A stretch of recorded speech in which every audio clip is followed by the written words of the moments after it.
Magandang araw mga kagabay, ngayon February 11, 2024, araw po ng linggo at ngayon din po ay kapisahan ng mahal na Birhen ng Lourdes at saktong-sakto po sa gospel natin na pinagaling ng Panginoon ang isang taong ketongin, ang isang taong may karamdaman sa kanyang balat. At ano po yung gustong ipakita dito ng Diyos? Very simple lamang. Nung panahon ng Panginoon, pag ikaw ay may ketong, outcasted ka. No? Hindi ka pwedeng makisalamuha sa publiko. So, hindi lang yung karamdaman mo ang iyong iniinda, kundi yung emotional, yung social ay affected. Hindi ka pwedeng makisalamuha.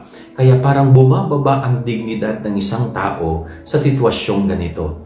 Kaya anong ginawa ng Panginoon? Hindi lamang siya basta pinagaling physically, kundi ni-restore ng Diyos ang kanyang dignity bilang tao.